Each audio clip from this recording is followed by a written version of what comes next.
우리와 날마다 동행하기를 간절히 원하시는 아버지 하나님, 우리가 때로는 세상에 귀를 기울이고, 우리가 때로는 세상을 눈여겨보고, 우리가 때로는 우리의 마음을 비워서 세상을 채울 때가 있습니다. 그러나 그러한 우리일지라도 주님 앞에 섰을 때 은혜를 부어 주시옵소서. 주님과 날마다 그 걸음을 걸을 수 있도록 은혜를 부어 주시옵소서. 우리가 때로는 길을 잃은 양처럼 어디를 가야 할지, 어떻게 해야 할지 방황할 때가 있습니다. 그럴 때 아버지께서 우리의 길을 인도하여 주시옵소서. 예수님 이름으로 기도드리옵나이다. 아멘. 우리 말씀 히브리서 보도록 하겠습니다.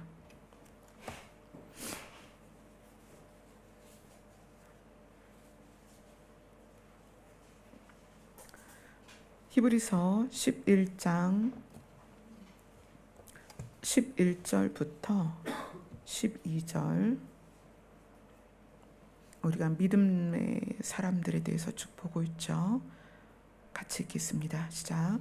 믿음으로 사라 자신도 나이가 많아 단산하였으나 잉태할 수 있는 힘을 얻었으니 이는 약속하신 이를 미쁘신 줄 알았음이라. 이러므로 죽은 자와 같은 한 사람으로 말미암아 하늘의 허다한 별과 또 해변의 무수한 모래와 같이 많은 후손이 생육하였느니라. 아멘. 요 사라는, 이 사라에 대한 내용이 자리를 차지하고 있는 이 위치가 굉장히 중요해요. 히브리서 11장에서 믿음의 사람들을 이야기하면서 8절에 믿음으로 아브라함은 이렇게 시작하죠. 믿음의 조상인 믿음의 조상 아브라함을 8절에 시작하고, 그 아브라함을 어디까지 이야기하냐면 19절까지 이야기를 합니다. 17절에 보면 아브라함은 시험을 받을 때 믿음으로 이삭을 드렸다. 아브라함이 8절에서는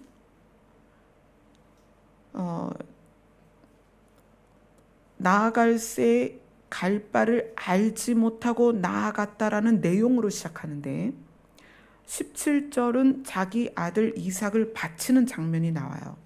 그러니까 아브라함에게 할애된 절수가 굉장히 긴 거예요. 8절부터 19절까지니까.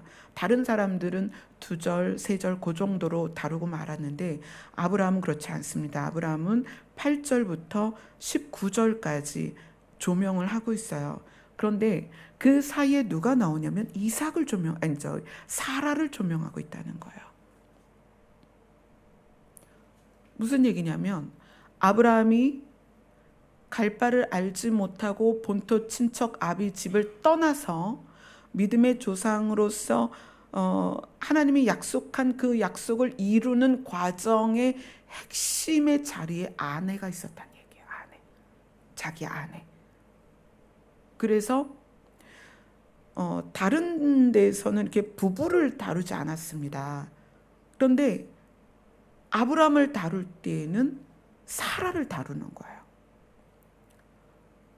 아브라함만으로도 충분히 믿음에 대해서 설명할 수 있습니다. 우리는 아브라함에 대하여 얼마나 많이 알고 있고 집중되어 있나요? 그러나 성경은 그 아브라함의 통틀어서의 인생, 하나님이 그에게 약속을 주셔서 본토 친척 아비지의 집을 떠났을 때부터 이삭이 바쳐지고 이삭에게 그 유업이 흘러가는, 그게 이제 20절이에요. 히브리서 11장 20절, 믿음으로 이삭은, 이렇게 시작하죠. 하나님이 주시기로 한 유업이 이삭에게 물려지는 그 과정의 핵심에 누구를 놨더냐면 그 중간에 사라를 놨다는 거예요. 아브라함이 혼자 할 수 없었다. 아브라함의 그 약속을 이루는 그 인생에 사라가 중요한 자리를 차지하고 있었다는 거예요. 자, 그래서 이제 사라를 우리가 살펴봐야 되겠죠. 창세기로 한번 가봅시다. 사라를 어떻게 다루고 있는지. 창세기 11장.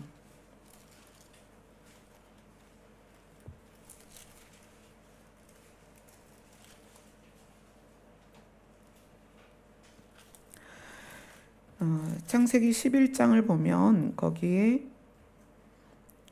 족보가 나와요. 아브라함의 아버지 데라의 족보가 나오는데 11장 27절부터 32절까지 데라의 족보는 이러하니라 그러면서 데라와 자손에 대해서 쭉 나와요. 거기에서 29절 30절에 아브라함과 그의 아내에 대한 이야기를 족보 안에서 설명을 하고 있습니다. 29절 30절 같이 읽습니다. 시작. 아브라함과 나홀이 장가들었으니 아브라함의 아내의 이름은 사레며 나홀의 아내의 이름은 밀가니 하란의 딸이요 하란은 밀가의 아버지며 또 이스가의 아버지더라. 사레는 임신하지 못함으로 자식이 없었더라. 아브라함과 사레를 이야기하면서 사레의 특징은 아이를 낳지 못하는 여자로 여기에 표현이 되고 있습니다.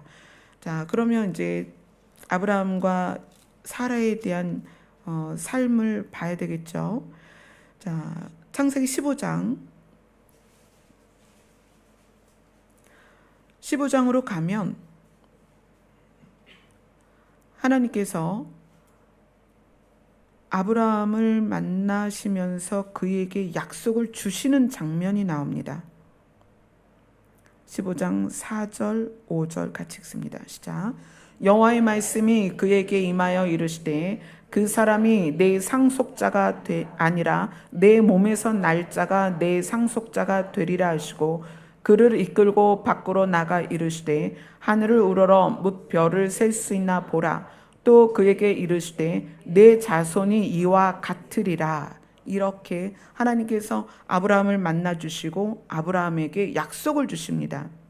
아브라함은 하나님이 뭔가 주시겠다고 하니까 하나님 그것을 받아서 나는 상속할 자녀가 없습니다. 이렇게 고백을 해요. 나한테는 충직한 종이 있는데 종한테나 상속할까? 저는 상속자가 없습니다. 그랬더니 하나님께서 아니다. 너의 몸에서 상속자가 나올 것이고 그가 네 자손이 얼마나 많이 될 거냐면 하늘의 별같이 많아질 거다. 이렇게 이야기를 합니다. 자, 그러면 아브라함이 이 이야기를 듣고 집으로 가서 누구에게 얘기를 했겠어요? 누구랑 대화를 했겠어요? 아내 사라랑 얘기를 했습니다. 이때까지는 이름이 사레죠. 아브라함이 자녀가 없으니까 여기 자녀가 없는 부모가 안 계시나요? 다 부모가 이제 자녀를 가지신 부모죠.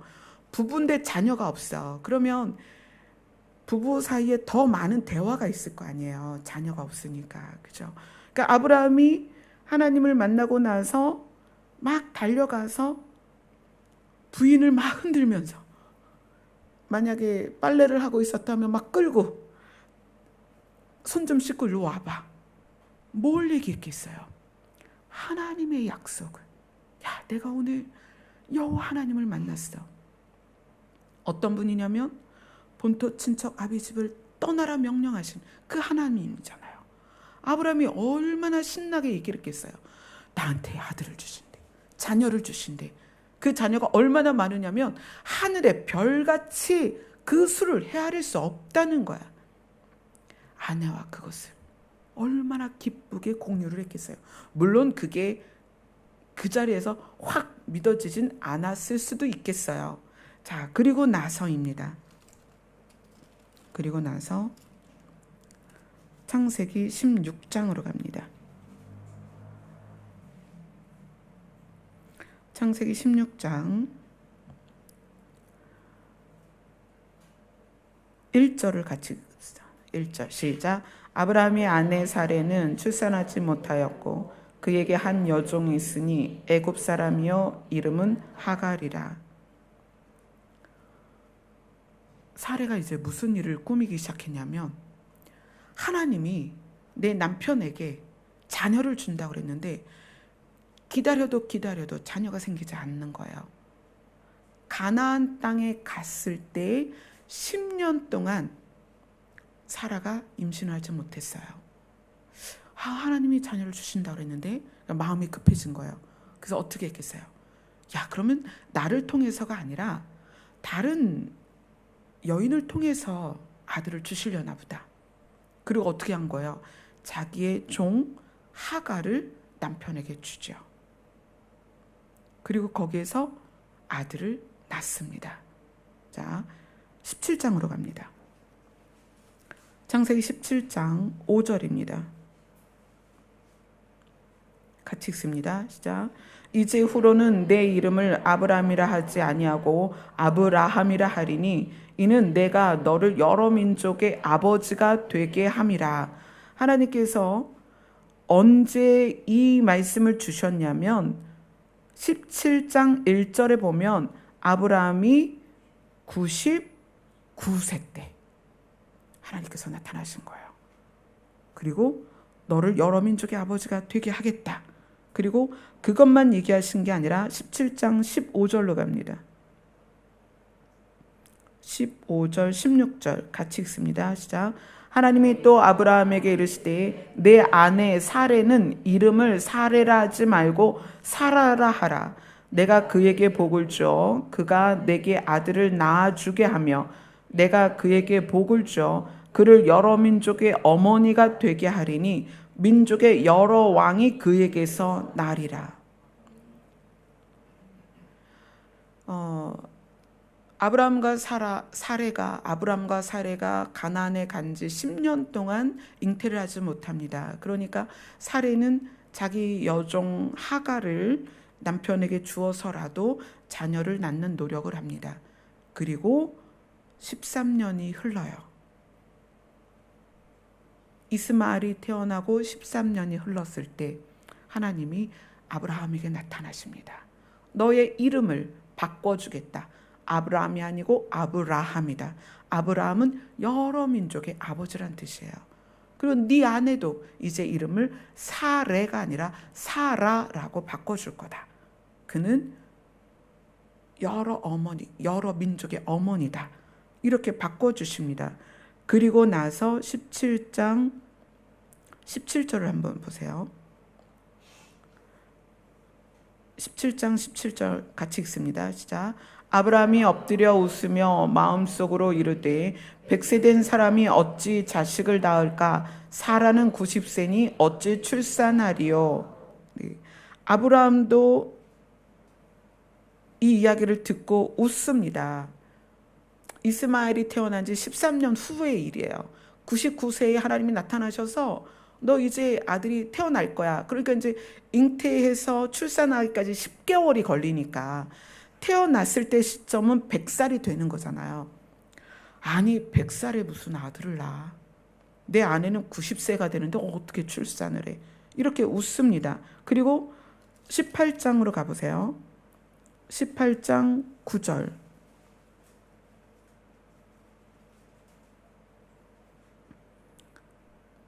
9절에서부터 12절까지 같이 읽습니다. 시작. 그들이 아브라함에게 이르되 내 아내 사레가 어디 있느냐? 대답하되 장막에 있나이다. 그가 이르시되 내년 이맘때에 내가 반드시 내게로 돌아오리니 내 아내 사라에게 아들이 있으리라 하시니 사라가 그 뒤 장막문에서 들었더라. 아브라함과 사라는 나이가 많아 늙었고 사라에게는 여성의 생리가 끊어졌는지라. 사라가 속으로 웃고 이르되 내가 노쇠하였고 내 주인도 늙었으니 내게 무슨 즐거움이 있으리요. 이 두 장면을 보면 아브라함조차 사라조차 아들을 낳을 거라는 것에 대한 희망과 기대가 사실은 꺾인 상태였어요. 그런데 하나님은 그들의 꺾인 희망 안에서, 꺾인 희망, 그러니까 그건 어둠이잖아요. 그 안에 생명의 씨앗을 탁 던져주십니다. 생리가 끊긴 90세 된 여인이 출산을 하는 거예요. 아들을. 그리고 이삭의 이름의 뜻이 웃음입니다. 하나님이 천지를 창조하실 때 어둡고 혼돈하며 흑암의 깊음 위에 있는 그 세상에 생명을 창조하시고 하나님이 뭐라고 말씀하셨어요? 보시기에 좋았더라. 생명은 보기에 좋은 거예요. 아름다운 거예요. 아브라함과 이삭이 어두운 창조되기 전, 에덴이 생기기 전 세상 같은 그들에게 생명이 태어난 거예요. 그리고 그의 이름을 이삭이다, 웃음이다, 미소라는 거예요. 얼마나 기쁜지. 그러면 이 사라에 대해서 왜 사라를 아브라함의 그 믿음의 조상 아브라함의 일생에서 사라를 그 중간에 조명하고 있느냐? 이제 사라를 조명하는 이유를 함께 나누겠습니다. 모세가 이스라엘 백성을 데리고 애굽에서 가나안으로 가는 여정이 있었습니다. 그 여정에 모세는 처음에 아내가 아들 둘을 데리고 찾아와요. 아내 이름이 뭐예요? 십보라죠. 십보라가 아들들과 왔습니다. 나중에 모세가 어떻게 해요? 아내를 친정으로 보내요. 부부 사이에 우리는 알 수 없는 어떤 문제가 있었던 거예요. 성경이 자세히 기록하고 있지는 않지만 어떤 정황들을 봤을 때 모세가 이스라엘 백성을 지도하면서 이끌고 가나안까지 가는 그 여정에 아내와 함께 할 수 없었던 거예요. 그래서 아내를 아들 둘과 함께 친정으로 보냅니다. 그런데 아브라함은 본토 친척 아비 집을 떠날 때 사례가 불평했다는 말이 하나도 안 나와요. 심지어 조카 롯을 챙겨서 같이 갑니다. 아브라함이 챙기자고 했는지 사라가 챙기자고 했는지는 모르지만 사라 입장에서 조카 롯까지 챙겨서 알 수 없는 길을 떠났다는 거예요. 사라의 성품이 거기서 나오는 거죠. 아브라함이 집에 와서 얘기했을 거 아니에요. 아내에게 야 우리 여기 떠나야 돼. 짐 싸. 그랬을 때 어디로 가? 몰라. 가서 어떻게 살아? 나도 몰라. 하나님이 그냥 가래. 자, 여러분 남편이 그랬을 때 그거를 즐겁게 콧노래 부르면서 짐 쌀 아내가 어디 있냐고요. 그죠? 그런데 사례는 남편을 따라 떠납니다. 갈 바를 알지 못하는 남편을 쫓아간다는 거예요. 그리고 하나님이 남편에게 아들을 주겠다. 너의 자손이 하늘의 별처럼 셀 수 없이 많아질 거야 라는 언약을 받았을 때 사례는 그것을 진심으로 받은 거예요. 그래서 생각하는 거예요. 어떡하지? 내 남편에게서 자녀가 생겨야 되는데 나는 가나안에 와서도 10년 동안 아들을 못 낳았어. 어떡하지? 하나님의 약속이 이루어져야 되는데. 그래서 자기 방법이긴 하지만 하나님의 약속에 반응한 거예요. 여러분 여기 부부로도 계시고 남편이신 분들도 있고 아내인 분들도 있는데 생각해 보세요. 아내가 남편에게 다른 여자를 준다는 게 어떤 의미일까요? 김경빈 권사님 인생을 여기서 가장 오래 사셨으니까 여쭙겠습니다. 남편이 자녀가 필요해. 다른 아내를 데려다 줄 수 있겠어요? 못하죠. 못한단 말이에요. 이건 있을 수 없는 얘기예요. 제가 30일 금식을 해도 그거는 못할 것 같아요.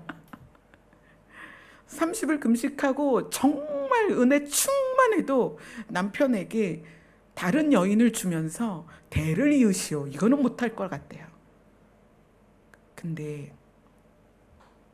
사례는요, 그게 가능했다는 거예요. 무엇 때문일까요? 하나님이 자기 남편에게 너의 자녀가 하늘의 별같이 셀 수 없이 많을 거라는 거예요. 그럼 사라 입장에서 어떻게 해야 될까? 내가 가나안에 도착해서 10년 동안 자녀를 낳지 못했는데 하나님의 약속을 주셨고 이걸 어떻게 이룰까? 이때만 해도 일부 다처가 허용이 될 때잖아요. 근데 제가 볼 때에는 자녀를 낳지 못하지만 아브라함이 사라를 얼마나 끔찍히 사랑했냐면 자기 스스로 두 번째, 세 번째 아내를 두지 않았다는 거예요. 자기 스스로 자녀를 위하여 여인을 구하지 않았다는 얘기예요. 사례가 얼마나 간곡히 부탁을 했겠어요, 남편에게. 당신은 하나님의 언약을 이루어야 될 사람이다. 내가 내 여종 하갈을 줄 테니까 자녀를 낳아라. 자, 그리고 자녀를 낳았습니다. 사례가 기분 좋았겠어요? 생각해 보세요.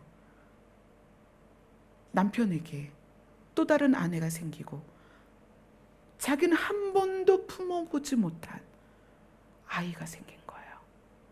이스마엘을 보며 기뻐했을 남편을 사례가 얼마나 아픈 마음으로 쳐다봤겠어요. 그러나 그걸 각오했다는 거예요. 뭐 때문에 각오했어요? 하나님의 언약 때문에 그걸 각오한 여인이 사라라는 거예요. 물론 하나님께서 하나님의 방법으로 이루실 때까지 기다려야 했지만 사례는 자기 방법으로라도 하나님의 언약이 이루어지기를 소원했던 여인이라는 거예요. 또 사례는 어떤 여인이었냐면 성경이 어디를 보냐면 창세기 20장 1절 2절 3절 같이 읽습니다. 시작. 아브라함이 거기서 네게부 땅으로 옮겨가 가데스와 술 사이 그랄에 거류하며 그의 아내 사라를 자기 누이라 하였으므로 그랄 왕 아비멜렉이 사람을 보내어 사라를 데려갔더니 그 밤에 하나님이 아비멜렉에게 현몽하시고 그에게 이르시되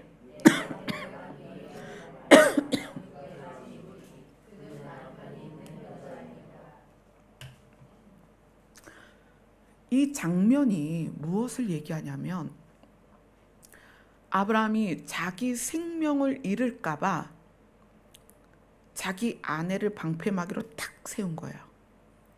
아내가 너무 예쁘니까 이 아내를 누군가가 빼앗기 위해서 자기를 죽일까 봐요. 자기가 죽기 싫어서 아내를 뭐라고 얘기해요? 누이. 자, 누이라고 얘기하면 아내를 잡아갈 텐데, 그죠?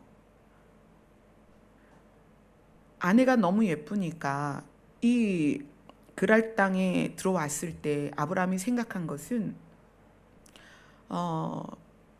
그러니까 타 민족인 거잖아요. 부족이 다르잖아요. 이 그랄 땅에서 대면하는 부족들이 이쁜 아내를 보고 이쁜 아내를 빼앗아 갈 텐데 나를 죽이고 빼앗든지 나를 안 죽이고 빼앗든지 빼앗길 거는 안 거예요.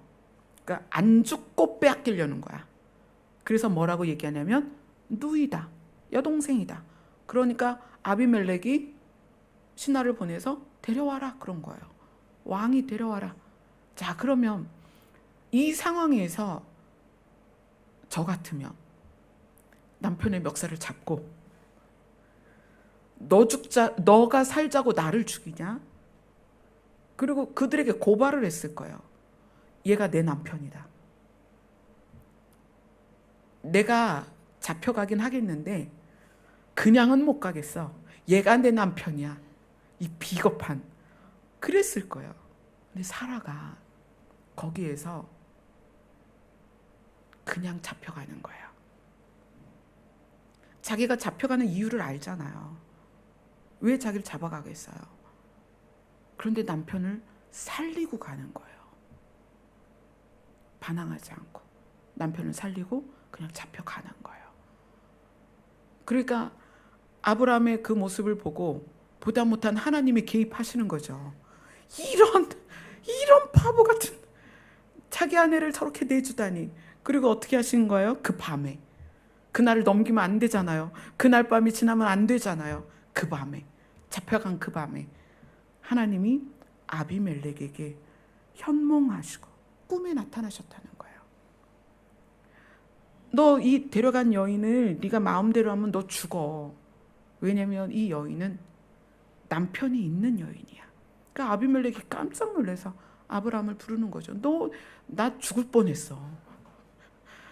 네 거짓말이 나 죽을 뻔했어. 하나님이 나타나가지고 나 죽여버린대. 그리고 이 아내를 돌려보냅니다.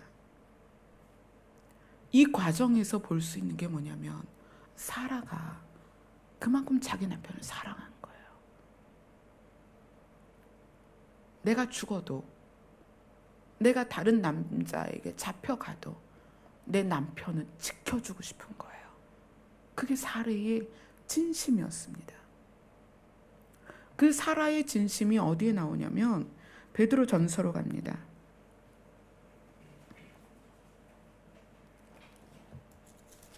베드로 전서 3장 6절입니다.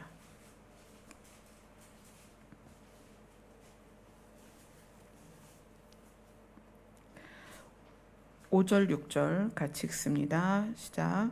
전에 하나님께 소망을 두었던 거룩한 부녀들도 이와 같이 자기 남편에게 순종함으로 자기를 단장하였나니 사라가 아브라함을 주라 칭하여 순종한 것 같이 너희는 선을 행하고 아무 두려운 일에도 놀라지 아니하면 그의 딸이 된 것이니라.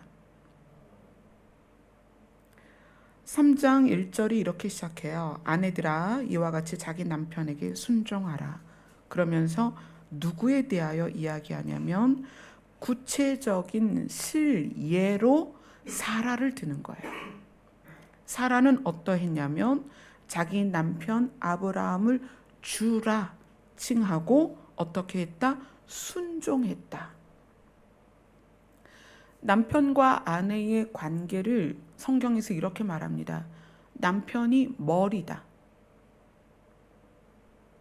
아내가 몸인 거죠. 또 아내는 갈비뼈인 거예요. 남자의 부분인 거예요. 그래서 남편이 생각하고 계획하고 명령하는 것에 대해서 몸이 그대로 반응을 해주라는 거예요. 제가 생각해 보세요. 뇌가 이 시간에 저에게 제 몸에 명령하는 거죠. 자, 오른손을 들어. 이렇게 명령을 했어요, 뇌가. 근데 갑자기 왼쪽 다리를 번쩍 들어요. 그럼 되는 거예요, 안 되는 거예요? 이건 비정상인 거죠. 아내가 남편에게 순종하는 것이 정상이에요, 비정상이에요? 정상이에요. 자, 다시 묻습니다. 여기에 계신 분들, 방송 듣는 분들, 아내분들 잘 들으세요. 남편에게 순종을 하고 있어요? 안 하고 있어요? 순종할 때가 있고 안 할 때가 있죠? 자, 그럼 그거를 뭐라고 얘기하냐면 정상이고 또는 비정상이고, 정상일 때가 있고 비정상일 때가 있다는 거예요. 원영숙 집사님, 네, 아내들이 정상일 때가 있고 비정상일 때가 있다는 거예요. 사라는 자기 남편을 자기의 주인으로 생각했던 거예요. 주인을 지킨 거예요. 그랄 땅에 갔을 때 자기 주인을 지킨 거예요. 내가 잡혀가더라도 내 남편을 지켜야 되겠다. 하나님이 주신 언약을 내가 어떻게 해서라도 이루어내야 되겠다. 하나님이 명령하신 거, 남편이 떠나야 된다고 말할 때 떠난 거예요, 같이. 그래서 사라는 어떤 여인이냐면 언약을 함께 누리는 여인이 됐습니다. 성경의 아내들이 사실 그렇지 않은 아내들이 있습니다.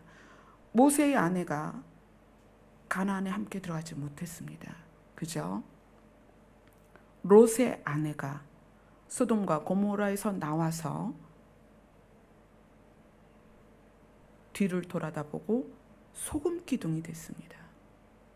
생명을 잃었다는 얘기예요. 다윗은 어땠을까요? 다윗의 가장 첫 번째 아내가 누굴까요? 사울 왕이 자기 딸 미가를 다윗에게 줬죠. 미갈이 맞나요? 네. 가끔 여기 계신 분 이름도 헷갈려요. 다윗이 자기 첫 아내에 대해서 어떤 실패를 했는지 성경을 보면 나와요. 결국 다윗이 아들을 낳아서 그가 그렇게 짓고 싶던 예루살렘 성전을 지은 게 누구예요? 솔로몬이죠. 그 솔로몬이 누구의 아들이에요? 밧세바의 아들이에요. 다윗이 자기의 소원을 이루는 과정에서 함께한 건 밧세바입니다. 그 전에 여러 아내들이 있었습니다. 어떤 아내가 복을 함께 받고 하나님의 언약을 함께 누리고 하나님이 약속한 것을 누리느냐? 남편에게 순종하는 여인입니다. 이것은 부부 사이의 문제이기도 하지만 하나님께서 이스라엘 향해서 뭐라고 말씀하시며 내가 너의 남편이다. 이스라엘을 아내라고 이야기했습니다. 그 아내가 이스라엘이 아내인데 남편인 하나님의 뜻을 깨닫지를 못했어요. 그래서 어떻게 했어요? 아들 예수를 죽인 거잖아요. 누가 죽였어요? 이스라엘이 죽인 거예요. 그래서 어떻게 된 거예요? 유리하고 방황하며 나라를 잃고 흩어진 거예요. 그들 안에 오신 하나님을 못 알아봤다는 얘기예요. 왜 그랬을까요? 아내와 남편의 사이가 좋지 않았던 거예요. 아내 이스라엘이 하나님의 그 뜻과 계획을 경륜을 몰랐다는 거예요. 그러니까 남편 하나님의 아들을 아내 이스라엘이 죽였다는 거예요. 얼마나 처참한 내용이에요. 이제 우리가 예수 그리스도의 아내가 될 자격을 가졌습니다. 우리를 그래서 신부라고 이야기를 하는 거예요. 우리는 장차 남편일 될 예수 그리스도가 누구인지 아는 것부터 시작해서 주인 되신 그분에 대하여 우리가 얼만큼 함께 가고 있는지 순종되어지고 있는지를 생각하셔야 돼요. 예수님이 오셔서 예수님의 약속을 이 땅에서 이루실 때 그 언약을 누가 함께 누리느냐? 남편에게 순종되는 아내입니다. 그래서 여러분의 남편이 누구예요? 예수님이세요. 영적으로 하나님이십니다. 그분에 대하여 여러분은 얼마나 알고 계세요? 그분과 친해지는 것이 신앙생활입니다. 그분을 알아가는 것이 신앙생활입니다. 그것을 빼놓으면 그건 신앙생활이 아니에요. 그냥 모임을 갖고 친목하는 그런 것밖에 되지 않는 거예요. 아브라함의 믿음에 대해서 다루면서 그 중간에 사라의 믿음을 다룬 것은 우리가 하나님의 언약을 함께 누릴 자로서 사라에게 본받아야 될 게 있었기 때문에 그렇습니다. 여러분들이 집에 가시면 이 부분들 이렇게 성경을 찾아가면서 한번 쭉 생각해 보세요. 저는 그랬을 것 같아요. 창세기 16장에 보면 창세기 16장 한번 볼까요? 창세기 16장 16절.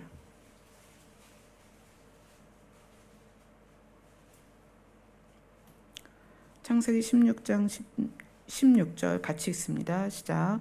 하갈이 아브라함에게 이스마엘을 낳았을 때 아브라함이 86세였더라. 자, 그 다음에 아브라함이 몇 세의 아들을 낳죠? 100세의 아들을 낳죠. 그러면 86세의 이스마엘을 낳았을 때부터 100세의 이삭을 낳을 때까지 그 기간을 지나온 사라가 자기의 실수를 깨달은 거예요. 그죠? 아, 하나님께서 내 몸을 통하여 아들을 주셔서 그 아들을 통하여 여러 왕이 나게 하시고, 그죠? 하늘의 별과 같이 자손이 많아질 거라는 약속을 이루시는 분이구나라는 것을 깨달은 사라는 얼마나 더 깊이 하나님과 동행했을까? 자기가 성급하게 하갈을 남편에게 주어서 이스마엘을 낳고, 그래서 그 이스마엘이 이삭을 괴롭히잖아요. 하갈이 사라를 괴롭혔고 이스마엘이 이삭을 괴롭혔단 말이에요. 그 과정을 보아온 사라가 얼마나 깊이 그것을 묵상하고 하나님의 뜻에 얼마나 더 깊이 반응했을까. 그 이후에 많은 이야기들이 있긴 하지만 이 내용을 보면서 사라는 점점 더 신앙이 성숙했겠다. 그 믿음이 더 깊어졌겠다. 그래서 히브리서에서 믿음에 대하여 다룰 때 사라를 집어넣었구나, 이런 생각이 들어요. 우리가 때로는 사라가 하갈을 남편에게 준 것처럼 성급하게 하나님보다 앞서서 일할 때가 있어요. 그래서 실패를 경험하기도 하죠. 그럴 때 우리가 다시 하나님 앞에 머무르고, 그래서 저는 여러분들이 그랬으면 좋겠어요. 내가 뭘 이루고 추진하고 뭘 달성하고 이런 것보다 하나님이 일하시는 것을 보는 입장이었으면 좋겠어요. 하나님을 경험하는.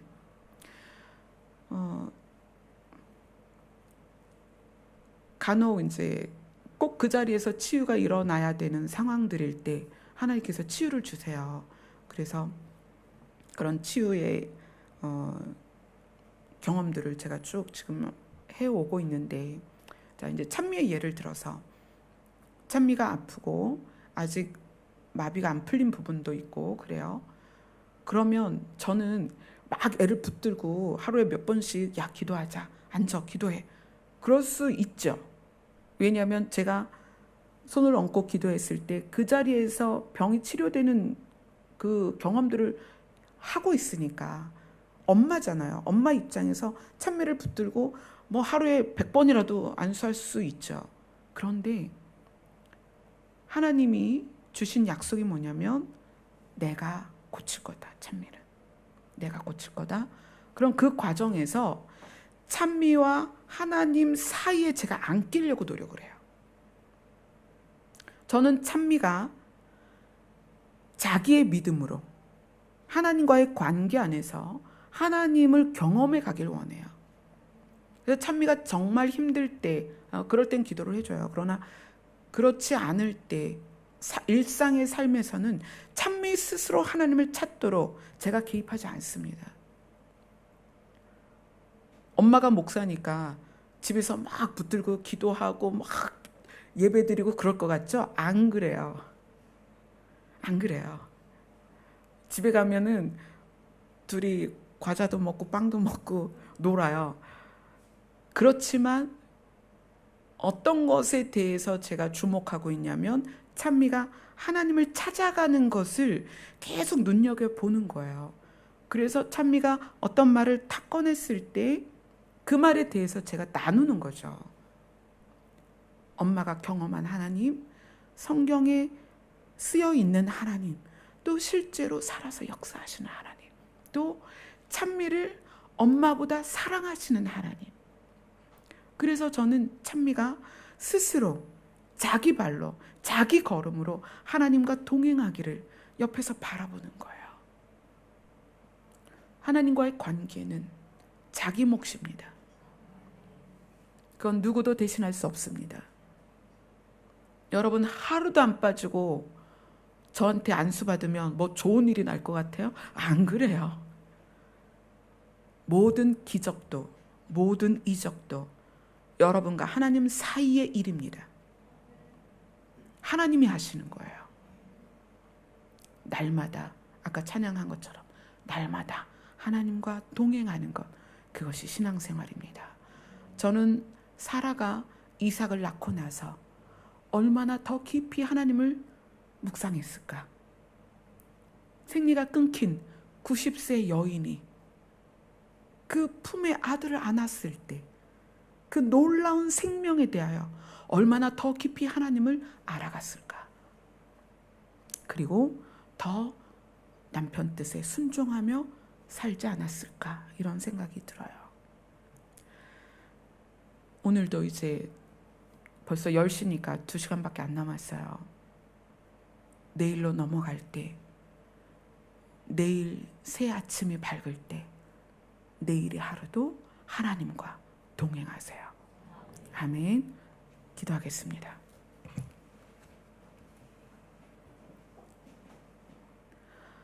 하나님이 예수님에게 허락하신 생명의 언약을 우리가 함께 누리기를 원합니다. 하나님은 아들 예수 그리스도를 사망 가운데서 건지셔서 부활하게 하셨고 예수 그리스도에게 영원한 생명을 허락하셨습니다. 그 안에 있는 생명을 누릴 자격을 우리에게 주셨사오니 이제 그 생명을 가지고 주님 나라 갈 때까지 이 땅에서 승리하고 언약을 누리는 자로서 살아가게 도와주시옵소서. 날마다 새롭게 예수 그리스도와 동행하는 우리가 되게 하여 주시옵소서. 예수님 이름으로 기도드리옵나이다. 아멘.